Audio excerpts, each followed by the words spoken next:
पर्दे में रहने दो, पर्दा ना उठाओ, पर्दा जो उठ जाए, अल्लाह मेरी तौबा, अल्लाह मेरी तौबा, अल्लाह मेरी तौबा, अल्लाह मेरी तौबा। আরে পর্দা উঠলেই চিচিং ফাঁক, পর্দা উঠলেই চিচিং ফাঁক। আগের ভিডিওটা আমি যখন করছি তখন সেখানে মধু একটা কমেন্ট করেছে, বলছে তুমি যদি হার্টের ভিডিওটা দেখে করতে তাহলে অনেক কিছু ভেরি ক্লিয়ার হয়ে যেত তোমার কাছে। ঠিক কথা।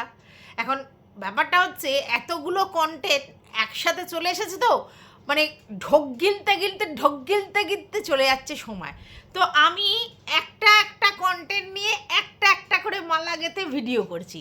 তো প্রথম ম্যান্ডির ভিডিওটা করছি, করতে না করতেই দেখলাম ম্যান্ডির একটা ভিডিও চলে এলো। তো ম্যান্ডির ভিডিও যেই চলে এসেছে, তো ম্যান্ডি যার উদ্দেশ্যে বলছে তার ভিডিওটা দেখতে হবে। তো তখন গিয়ে আমি হার্টের ভিডিও আর ম্যান্ডির ভিডিওটা দেখলাম। ওরে সর্বনাশ, এক্সেবার কারে খিলাড়ি সব। ও ইউটিউবে না, যে কারোর সম্বন্ধে কনফিডেন্টলি কখনো চিন্তা করবে না যে এটা করতে পারে না, ও ওটা করতে পারে না। সবাইকে বলছি, এখানে সবাই সব কিছু করতে পারে, ফর মানি বেটার দ্যান হানি। ঠিক আছে। আর এই যে তোমরা অনেকে বলছো না আমি হলে এটা করতে পারতাম না, আমি হলে ওটা করতাম না। আরে এখানে সবাই জানে সবটা কন্টেন্ট, তো কন্টেন্টের জন্য ও ওকে বলেছে। তারপর প্রয়োজন পড়লে কিউরিসিটি থাকলে থাকবো ভিতরে। আর ভিতরে থাকলে কি বলে একটা বিরাট সুবিধা আছে, ভিতরের খবর পুরো এদিককার খবর নিয়ে ওদিককার খবর নিয়ে দুটো খবর নিয়ে তারপরে জিস্ট করে টু দ্য পয়েন্ট তোমাদের কাছে থ্রো করলে কোনো অসুবিধা নেই। এবং সবথেকে বড় কথা, বন্দুকটা কিন্তু অন্য কারোর ঘাড়ে রেখে। কেন বলো তো, কেউ কেউ ওখানে আছে ভীষণ ডেসপারেট, তারা ডেসপারেটলি জিনিসপত্র করে, কল রেকর্ড এটা সেটা হ্যানা ত্যানা দেয়। তো খুব সুবিধা হবে না যদি কারোর ঘাড়ে আমি বন্দুকটা রাখি আর রেখে ফায়ার করি, তাহলে কি হবে, আমরা ওখান থেকে শুনেছিলাম তারপরে বলেছি। এই যে তোমাদেরকে বলছিলাম কদিন আগে যে আমি রিস্ক নিতে চাই না, কারণ রিস্ক নিলেই তো অন্য কেস, জন্ডিস কেস হয়ে যাবে। বুঝতে পেরেছো? যখনই তুমি কোনো কেস মানে সংক্রান্ত ব্যাপারে জড়িয়ে পড়বে তখন অনেক কিছু ঝামেলা, অত হেডেক কে নেবে বস। হ্যাঁ, তো একদিন হার্ট একটা কথা বলেছিল 3টে এস নিয়ে। ঠিক আছে, মানে ও সু আর জাস্ট এদের কথা নিয়ে, যে এদের মতো হতে পারবে না। কথাটা দামি কথা বলেছিল, আজকের ডেটে ভেরি ক্লিয়ার। কারণ এরা যে লেভেলের ডেসপারেটলি সমস্ত কিছু নিতে পারে এবং যে মানে নিজের ঘাড়ে বন্দুক রেখে চালাতে পারে, সেটা সবাই পারে না। এরা রিস্ক নেয় আর কি, মানে নিজেরা আর কি কোনো কাজে রিস্ক নেয় এবং রিস্ক নিলে ফেসেও যায়, মানে কেস কামারি হেনা তেনা, যেটা এদের এগেনস্টে হয়েছে, মানে হার্টের এগেনস্টে হয়েছে বা জাস্টের এগেনস্টে হয়েছে বা শুয়ের এগেনস্টে হয়েছে, কারণ রিস্কটা ওরা নিয়েছে। আর রিস্ক নিলে কেস হবে, বুঝতে পেরেছে তো?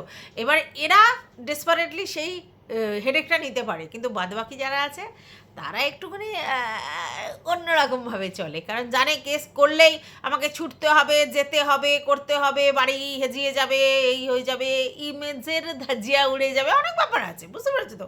তার জন্য তারা বন্দুক রাখছে। তো যাই হোক, একটা জায়গা একটু ক্লিয়ার হয়েছে, সেটা হচ্ছে আমাদের ম্যান্ডি ম্যাডাম বলেছে 2জন ছিল, আর হাড়বাবু বলেছে 7জন ছিল। এবার এই 2জন 7জনে একটা ওদের মধ্যে কনফ্লিক্ট হয়েছে আর কি, যে এ বলছে 2জন ও 7জন, কিন্তু দুজনেই ঠিক বলছে।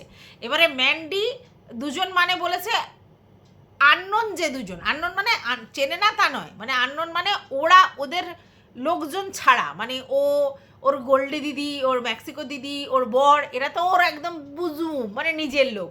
বাদ বাকি যে আছে হার্ট আর 2জন। আর এই 2জনকে নিয়ে লোকের খুব কিন্তু ইন্টারেস্ট। এই 2জন কে জন? এই 2জন কে জন? না তেঁতুল পাতায় 9জন ফজন আমি বলছি না, এই 2জন কে জন? আর ভেরি স্মার্ট কারা? ভিউয়ার্সরা, কিছু ভিউয়ার্স আছে ভেরি স্মার্ট, বুঝে গেছে। হ্যাঁ, সেই স্যালাম ফ্যালাম কী সব ঠুকছে, বুঝতে পেরেছো? এই স্যালাম, ওই স্যালাম, এই স্যালাম, সেই স্যালাম। ভাই শুধু আমার নামটাই দোগলা হয়, সত্যি কথা। না মানে তাই ভাবি আমি শুধু দোগলা এই ওয়াইটিতে এক্স এবারকার এক দোগলা রয়েছে। এই ওয়াইটি হচ্ছে এমন একটা জায়গা যেখানে মানে কন্ট্রোভার্সিয়াল জায়গা মানে সেখানে সব দোগলা দোগলা দোগলা দোগলা ছড়াছড়ি। এবার কি বলো তো, আমি মানে ওপেনলি স্বীকার করি হ্যাঁ ঠিক আছে আমি দোগলা, অন্য কেউ সেটা স্বীকার করে না। তো যাই হোক, সবাই মোটামুটি স্যালাম ফ্যালাম ঠুকে নিয়েছে। হ্যাঁ, কেউ বলছে সিনিয়র, কেউ বলছে জুনিয়র, কেউ বলছে लकड़ी की हाथी हाथी की गोरा गोरे पे না হামারা হামারা আমারা। ঠিক আছে, তো এই যে কথা শোনাশুনি হচ্ছিল না, এই যে মানে আমাদের সু ফোন করেছিল, ফোন করে আবার বলেছে যে হ্যাঁ আমি তোকে তোকে নিয়ে কন্টেন্টও করতে পারি, আবার তোকে মানে ফোনও করতে পারি। তো ফোন করা নিয়ে তো ওই টুকু দিদি আমাকে বলছিল যে কেন ফোনটা ধরলো। ফোন না ধরলে কী করে হবে, জানবে কী করে, না জানলে কী করে বলবে, না মানে ঠাউরে ঠাউরে কী করে বলবে, নাহলে কী করে কন্টেন্ট হবে। ফোন ধরতে হবে, ফোন ধরতে হবে, ধরাতে হবে, অনেক কিছু করতে হবে। তো চলো, welcome back to my channel. আশা করছি তোমরা সবাই খুব ভালো আছো, আর আমিও খুব ভালো আছি নতুন একটা ভিডিওর সাথে। আমি রুনার লাইফস্টাইল থেকে। যাই হোক, এখন ক্ষমা চাওয়ার ব্যাপার হচ্ছে। হ্যাঁ, এবারে আমাদের ম্যান্ডু রানী বলছে যে আমি ক্ষমা চাইতে বলেছিলাম এই ব্যাপারটার, যে আগের যে ব্যাপারটা হয়েছিল যেটা বলেছিলে সেইটা নিয়ে আমি ক্ষমা চাইতে বলেছিলাম। এদিকে হাটের এতে বলছে সবাই যে কেন তুমি ক্ষমা চাইবে, তুমি তো অন্যায় করোনি, তাহলে তুমি কেন ক্ষমা চাইবে। এটা ঠিক কথা, আমিও তো মনে করি এখানে হাটের কোনো ক্ষমা চাওয়ার ব্যাপারই নেই। হাট কেন ক্ষমা চাইবে? হাট কন্ট্রোভার্সি করেছে এবং সেখানে ডাইরেক্টলি কারোর নাম না নিয়ে গল্পের আকারে কিছু কথা বলেছে, সেইটা তো গায়ে মাখালে চলবে না বাপু। হাটের কথা অনুযায়ী একদম যুক্তিযুক্ত এই জায়গাটা, তাহলে ক্ষমা তো এদিক দিয়ে চাইবে না। আচ্ছা, বাই দ্য ওয়ে, বলা হচ্ছে যে হাট আর কি ডেকেছিল কথা বলবার জন্যে, হ্যাঁ তার জন্য নাকি ম্যান্ডি লাফিয়ে পড়ে কথা বলেছে। কিন্তু হাট বলছে না আমি তো সেটা বলিনি, আমি বলেছি, যারা আমার লাইভে থাকে তারা জানে যে আমি বলেছি যে আমার কাছে কিছু পাঠিয়ে দেওয়া হোক ওই সব জিনিসগুলো যেগুলো থেকে এগুলো হয়েছে, আমি কাউকে ডাইরেক্টলি যোগাযোগ করতে বলিনি তো। আচ্ছা, এবার ম্যান্ডি একটা বিশাল বড় মিথ্যা কথা বলছে বারবার, সেটা হচ্ছে যে ও নাকি জানতোই না যে হচ্ছে কি কেস দেয়া হয়েছে কি, অথচ 4টে মানে লেখা লিখেছে। তাই এরা বলে যে আমরা বাড়ির হাউসওয়াইফ, আমাদের তো ধারা ফাড়া জানা নেই। ধারা নাই জানতে পারে, কিন্তু কি হচ্ছে না হচ্ছে কিছুই জানলো না, সবটা অন্য লোক করে দিচ্ছে, এটা তো হতে পারে না। অর্থাৎ সবটাই জানতো। এবং সবথেকে বড় পয়েন্ট, এর আগেও এরম ধরনের একটা কেস অন্য একজন ক্রিয়েটারের এগেনস্টেও কিন্তু এরা করেছিল। তাহলে কিছুই জানে না, তাহলে আবার কি করে এটা করলো?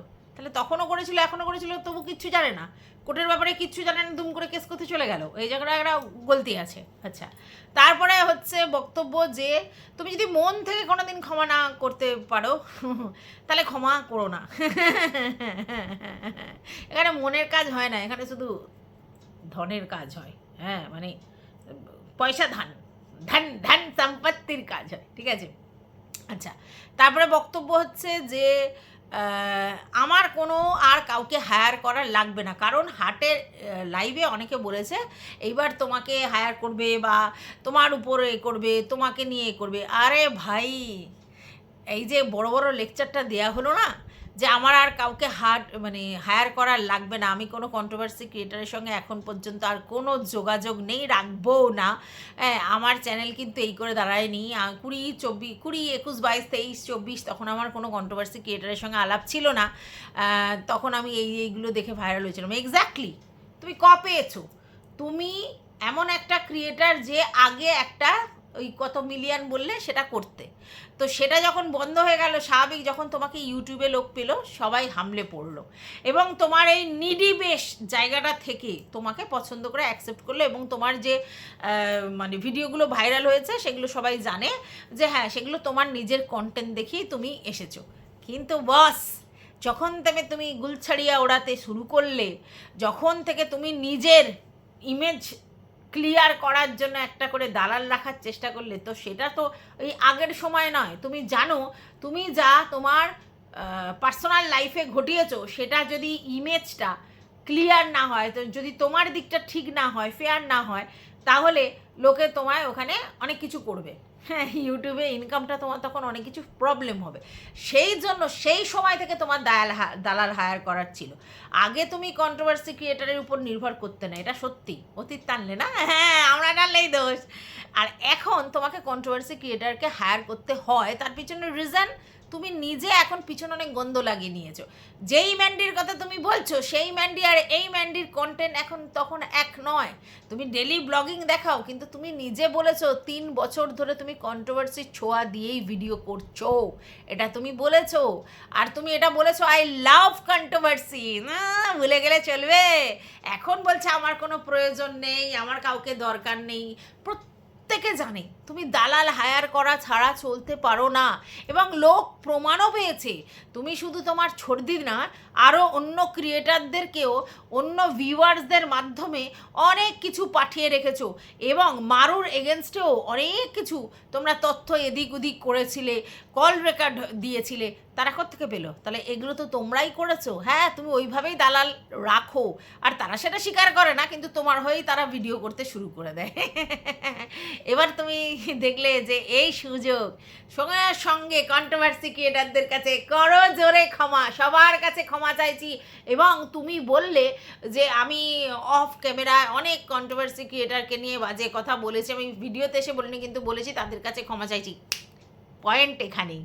তুমি কোন কন্ট্রোভার্সি ক্রিয়েটারের নামে নিন্দা করেছিলে, তখনই দুজন চলে আসে, দুটো কন্ট্রোভার্সি ক্রিয়েটার, হ্যাঁ এদিক দিয়ে ওদিক দিয়ে।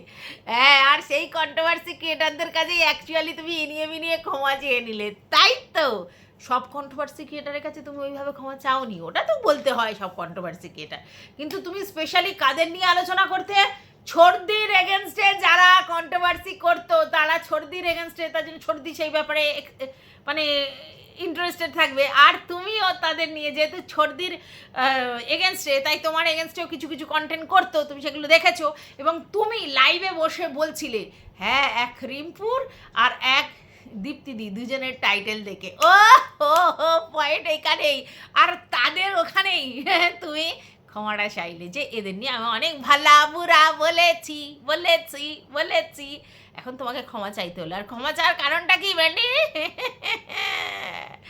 ভিতর ভিতর জালে রে, ভিতর ভিতর জালে রে, ও বাবা কত খেল দেখবো। আচ্ছা, আমি বুঝতে পারছি না, এই যে তোমাদের মধ্যস্থতা যারা করেছে তাদের নাম বাইরে আসলে কি হবে? কেন, মানে পাবলিক যদি জানে যে এরা দুজন মধ্যস্থতা করেছে তো কি ক্ষতি? পাবলিক সব জানতে হয়। পাবলিকের মতো ধুরন্ধর বোঝ শক্তি এক একটা পাবলিক আছে, মানে চিন্তা করতে হবে না। ভিউয়ার্সরা না এরকমভাবে উল্টে পাল্টে লোকের হাঁ দেখলে বুঝে যায় হাওড়া বলছে কি বলছে। তাই লুকিয়ে রাখা যাবে নি কে আছে, কারা কারা ছিল, তাদের নাম করতে চাই না, সেটাকে একটু সাসপেন্সে রাখছো। সাসপেন্স ক্লিয়ার হয়ে গেছে, হ্যাঁ লাইভের মধ্যে ক্লিয়ার, সবাই বুঝে গেছে কারা। ঠিক আছে, তো যাই হোক, তাদেরকে তুমি ক্ষমা চেয়ে অনেক কিছু করলে। তো কথাটা হচ্ছে, তো এখন ব্যাপারটা কি? এখন কি বহুমত সমর্থন চাইছো? বহুমত সমর্থন, হ্যাঁ। আর হার্টের কাছ থেকে ক্ষমার আশা করো না, কারণ ক্ষমা চাওয়ার মতো কাজ করতে ক্ষমা চাইবে কেন? কন্ট্রোভার্সি করেছো। আর তুমি যেই জিনিসটা ওনাকে পাঠিয়েছো, তুমি বললে যে আমি একটা মাত্র জিনিস পাঠিয়েছি, কিন্তু আমার সবকটা জিনিস পাঠানোর কথাই আমি হাটকে বলেছিলাম। হাট বলেছিল না সেগুলোর প্রয়োজন নেই, শুধু যেটা তোমার মেয়েকে নিয়ে যে জিনিসটা হয়েছে সেইটা আমি কি বলেছিলাম সেটা। তো সেটাও সে এখন ডিলিট করে দিয়েছে, কিন্তু আমি শুনেছি সেখানে কোনোভাবেই মেয়েকে কোনো রকম হিউমিলেশন করেনি। সেখানে যেটা করেছে তোমার হাজব্যান্ডকে বলেছে, ঠিক আছে? আর যেগুলো বলেছে সেগুলো খারাপ কথা বলেনি, সেটাই। সেই জন্য তুমি সেটা নিয়ে চলে গেলে কেস করতে, ওই মানে যেটা পাঠালে সেটার উপর বেস করে। ওটার মধ্যে কি ছিল যে তোমার মেয়েকে নিয়ে কেস করা যায়? বাদ বাকি যে কটা শুনতে চাইনি, যেগুলো তুমি পাঠাওনি, তুমি কি বললে? হ্যাঁ আমি পাঠিয়েছি। আর উনি কি বললো? না পাঠায়নি। আর তুমি কি বললে? যে আমি বলেছিলাম সবটা পাঠাবো, কিন্তু উনি একটাই চেয়েছেন। তাহলে কথাটা অন্যরকম হলো। তার মানে হ্যাঁ অশ্বত্থামা হত ইতি গাছ হয়েছে। তুমি তো পাঠাওনি, তুমি বলেছিলে পাঠাবে, তাহলে তুমি বলতে পারতে যে বলেছিলাম পাঠাবো। ঠিক আছে, গেম ভালো গেম। তো যাই হোক, এবার সে তার কাছে একটা গেছে, তুমি যদি বলো না আমি সব কটা বানিয়েছি, তাহলে কীরকম হয় কথাটা? তাহলে তো ও সেটা ক্লিয়ার করবে। ক্লিয়ার করেছে যে সব কটা নয়, একটি মাত্র, আর যেটা একটি মাত্র সেটা তিনি শুনিয়েছেন, এবং সেখান থেকে পরিষ্কার ক্লিয়ার, সেটা দেখে আর যাই করে যে পক্সও করা যায় না। তুমি কোন জায়গা থেকে একটা ছেলেকে এই কেস দিলে, তোমার কাছে সেটা বলবার মতো মুখ নেই। তুমি এখন বড় বড় বার্থডে বাদ দিতে এসেছো যে আমরা কিছুই জানি না? তোমরা সব কিছুই জানো না। আমার নেকুরান্ডিকার এমনি নাম হয়েছে, কিচ্ছু জানো না, সব অন্য লোক জানে। তোমরা এখন চাইছো যে করেই হোক প্রশাসনের উপরে দোষটা আর তোমার ছর্দির উপরে দোষটা। চলবে নি। ছর্দিকে তুমি বেশি প্রায়োরিটি দিয়েছিলে, কিসের জন্য? যে ছর্দিকে নিয়ে হচ্ছে, সেটা নিয়ে আমাদের উপর হচ্ছে, তাই ছর্দির কথা রেখে ছর্দিকে আবার সাক্ষী রেখে তোমরা কাজটা করেছিলে। হ্যাঁ, এখন তুমি সবটা সর্দির ঘাড়ে দোষ দিলে কি করে হবে, আর প্রশাসনের ঘাড়ে দোষটা দিলে কি করে হবে, সবটা তোমরা জানতে। আচ্ছা, বাই দা ওয়ে, ওদিকে হাট বললো যে আমার কাছে প্রমাণ আছে যে গেছিল। ও বলছে আমি একদম মানে এই দিব্যি ওই দিব্যি দিয়ে বলছে আমি নিয়ে যাইনি, কিন্তু আমাকে বলেছিল যে নিয়ে আসতে হবে বা নিয়ে আসতে। তাহলে তুমি তখনও কিছু বোঝোনি? তোমার একটা ছোট্ট শিশুকে নিয়ে আসতে হবে, নিয়ে আসতে তাকে সাক্ষী দিতে হবে বলছে, তারপর তখনও তুমি কিছু বোঝোনি? হ্যাঁ, ন্যাকামের চূড়ান্ত না। যাই হোক, যেটা বুঝলাম যে সেটা হচ্ছে একটা সালটানোর ব্যবস্থা হয়েছিল, এবং সেই সালটানোর ব্যবস্থাটা হচ্ছে যে এ কেস ফেস তুলে নেবে, আর এ যা বলেছে তার জন্য ক্ষমা চাইবে। তো কেস ফেস তুলে নেওয়ার ব্যাপারটা, এই কেসটা এমনিও ধোপে টিকতো না। আগেরবারেও ম্যান্ডি যে কেসটা ছর্দির এগেনস্টে করেছিল, জানতো ধোপে টিকবে না, কারণ যে এরকম রায়তা ফালিয়ে রেখেছিল, ছর্দি হয়তো হ্যারাস হবে কিন্তু ওদের ওই কেসটা ধোপে টিকবে না। আর এইবারও ওরা বুঝতে পেরেছে, যে যে আছে না ওদের গল্লি উল্লি চুল্লি, তারা সবাই মিলে এটা বুঝতে পেরেছে যে ওই কেসটা ধোপে টিকবে না, যার এগেনস্টে করেছে ধোপে টিকবে না, আর সেই জন্যই ওরা কেসটা উইথড্র করতে চাইছে। বুঝতে পেরেছো? আচ্ছা, এবার বাই দা ওয়ে, তুমি বুঝতে পারতে না, তোমার হাজব্যান্ড বুঝতে পারে না, যদিও তোমার হাজব্যান্ড কিন্তু সব জানতা, মানে ডাক্তারি ব্যাপারে। তো সেখানে তোমার গোল্ডি দিদিকে তোমরা সবসময় মধ্যখানে রাখো, যেহেতু ওই হুলহুলা যখন মানে তোমার বরকে আর কি ফোন করলো, তখনও তোমরা গোল্ডি দিদিকে রেখেছো। তো গোল্ডি দিদি নিশ্চয়ই জানতো তো তোমরা কি করছো না করছো। তো গোল্ডি দিদিও তোমাকে ভালো করে বুঝিয়ে দেয়নি যে এটা কি কেস, কেন, কি বৃত্তান্ত বুঝিয়ে দেয়নি? বাউরে, তো সে সব বোঝে, এবং তার সঙ্গে তো প্রশাসন হ্যানা ত্যানার অনেক চ্যানেল ফ্যানেল সোর্স ফোর্স কত কি আছে। হ্যাঁ, তাহলে এবার কি ব্যাপারটা হলো বুঝতে পারলাম না। বাই দা ওয়ে, সবার একটাই প্রশ্ন যে তোমার হাজব্যান্ডকে কেন ফোন করেছিল? যাকে মানে ঝাড়ঝোড় খাইয়েছিল, তোমরা আবার গুমফুম কি করে দেবে বলেছিলে, তারপরে হচ্ছে মারধর হ্যানা ত্যানা অনেক কিছু হয়েছে নিজেদের মধ্যে, তাকে ফোন করার প্রয়োজন পড়ে? মানে হাস্যকর, অতি হাস্যকর না ব্যাপারটা? আর তুমি কি বললে ওটা যাকে ফোন করেছে যে করেছে তারা ক্লিয়ার করবে। রিলেটেড তো তোমার সাথে, তাহলে ক্লিয়ারটা তো তোমাকেই করতে হবে। তুমি যে কি বলো না। তো যাই হোক, তারপরে তুমি কি বললে যে কিছুই বোঝোনি, কিছুই জানো নি, শুধু শুধু হয়ে গেছে ইহুই। তোমরা বুঝে গেছো ধোপে টিকবে না, যে কেসটা দিয়েছিলে না ধোপে টিকবে না। অন্য লোককে জব্দ করতে গিয়ে যেটা করেছো সেটা অবশ্যই ও প্রথমটা দেখে হয়তো ভেঙেই পড়েছে, কারণ এই জিনিসটার পর ভেঙে পড়বে। তারপরে পরিষ্কার কনফিডেন্টলি এটা ও বুঝে গেছে যে এটা ধোপে টিকবে না, আর সেটা তো কেউ নেই, আর তুমি সেই জন্য ওটা উইথড্র করতে এসেছো। আর এখন নামটা দিচ্ছ নিজেদের ভুলটা না স্বীকার করে, যে ছর্দির মানে এ দিয়েই তোমরা এটা করেছো। একদম ছর্দিকে টানবে না, আমি বুক চুতিয়ে দাঁড়িয়ে থাকবো ছর্দির পাশে, একদম ছর্দিকে টানবে না।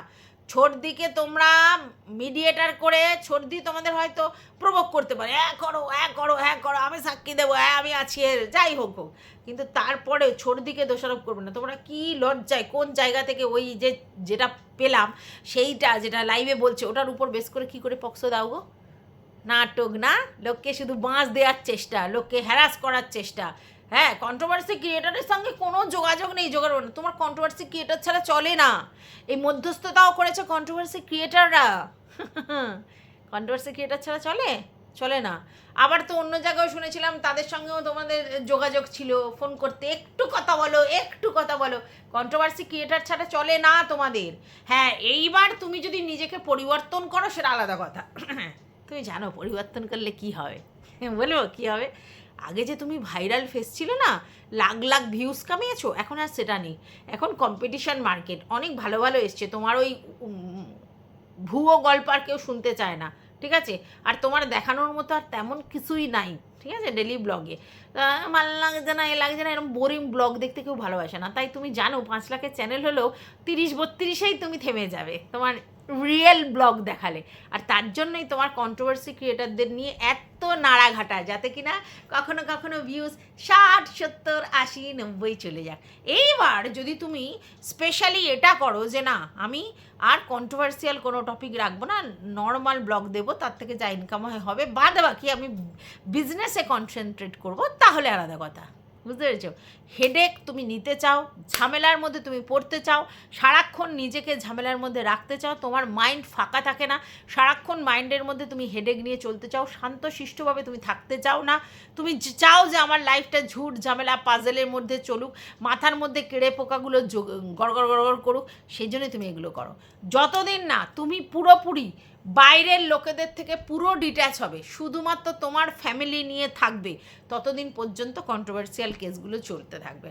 এইবার তুমি নিজেকে যদি পরিবর্তন করতে পারো ইটস ওকে, আর যদি করতে না পারো তাহলে মেরে কো ঘন্টা। ঠিক আছে? তো যাই হোক, অতি চালাকের গলায় ড্যাশ, বুঝলে তো? বেশি চালাকি করতে যেও না, একদম না। আর ওদিকে কিন্তু হ্যাঁ এগেনস্ট করার জন্য অনেক কিছু করেছে, আসলে না হাটকেও ওরা আর কি ওই বকরা করার জন্য চেষ্টা করছিল, যে ওর ঘাড়ে বন্দুকটা রেখে ঢিচকাও গুলি হবে, তারপরে সবাই কন্টেন্ট পাবে, কন্টেন্ট করবে, কিন্তু রিক্স জোনটা যেন হাটের মাথায় থাকে। তাই তো বলি। তো যাই হোক, আমাদের এইদিকে সুদেবী চলে এসছে, ঘুরে ঠুরে এসে রানাঘাট নিয়ে ভিডিও করতে চলে এসছে, হুলহুলাকে নিয়ে ভিডিও করতে চলে এসছে। তো সে ঠিক আছে, সেই ভিডিওটা দেখা হয়নি, এখন এই ভিডিওটা তোমাদের সামনে জলদি জলদি নিয়ে এলাম, কারণ এটা প্রয়োজন ছিল। টাটা।